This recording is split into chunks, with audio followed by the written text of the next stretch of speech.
Hi, I'd like to do a short video on how to pick a journal because it's a question that people frequently ask. And unfortunately, my usual answer is that there's no perfect journal for creative journaling because we're using too many different art medium. Um, we want to write freely, and we want a paper to be smooth to be able to write freely and rapidly. But also we can use water, we can use chalk pastels, and chalk pastels really like a paper with a bit of a grain in it, like a drawing paper.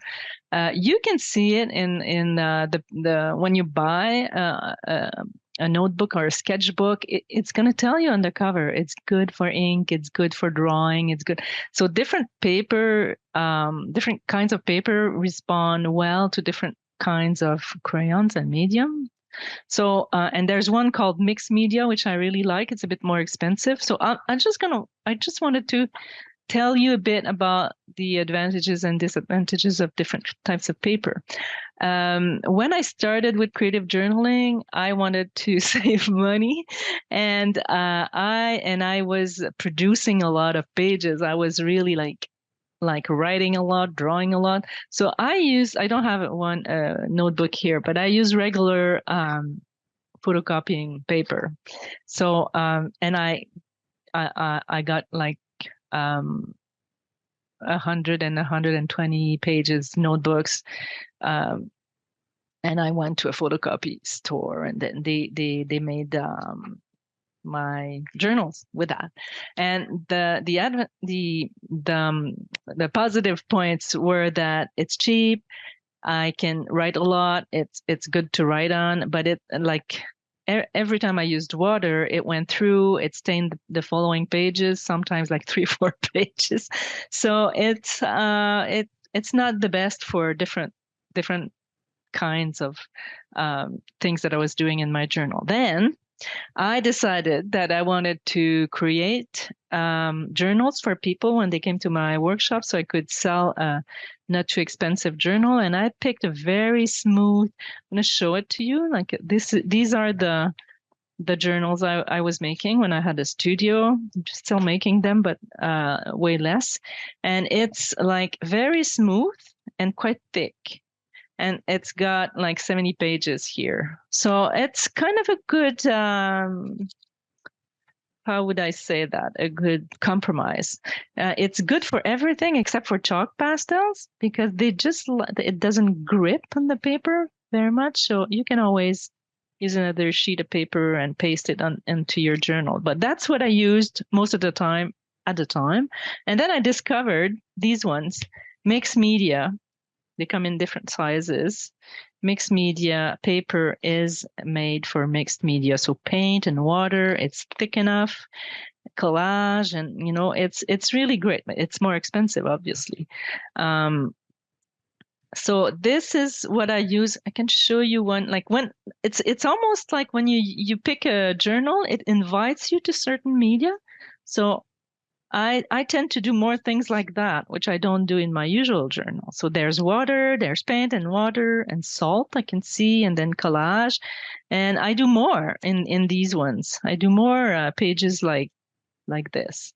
So I like them. I like to use them once in a while, but sometimes I like to go back to a cheaper one so I can write a lot.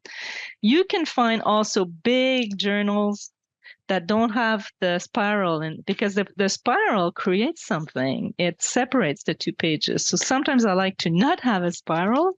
So let's see here. I can use both pages. Like here, it's a journal already made, so I'm not gonna show you anything in there. I wanted to talk also about, well, before that, I wanted to talk about the cheap ones from the dollar stores. Where is it? It's my I can't find it. It's the one I'm using right now. Okay, I'm just gonna. Here it is. It's one I bought at the dollar store, so it's cheap, but the paper is it's more like drawing paper. It's hard to write really like in a flow with these kinds of, I mean, it's possible, obviously, but I prefer to write with with a regular pen. Because it sort of goes into the texture of the paper. So I would say that when you pick a journal, just like touch the paper. This is great for chalk pastels, though, because it grips the pigments. So you touch it, and depending on what you like to work with, you can choose different ones and test it.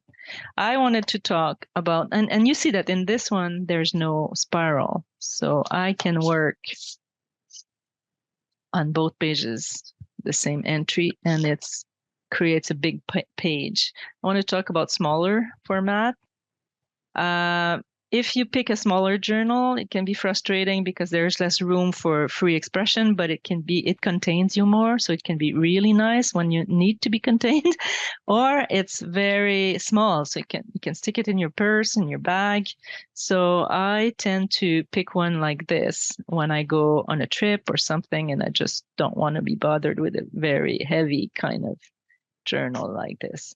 So, and these, when I need more space, I work on both pages, and there are like squared ones too. This one is like with recycled paper, so I keep it for a special period of time.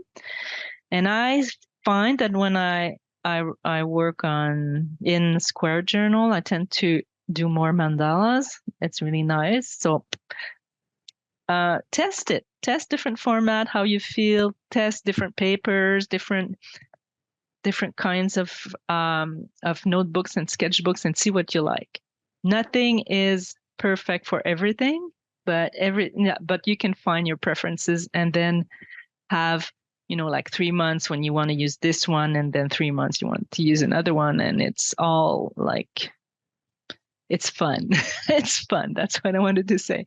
So see you in another video.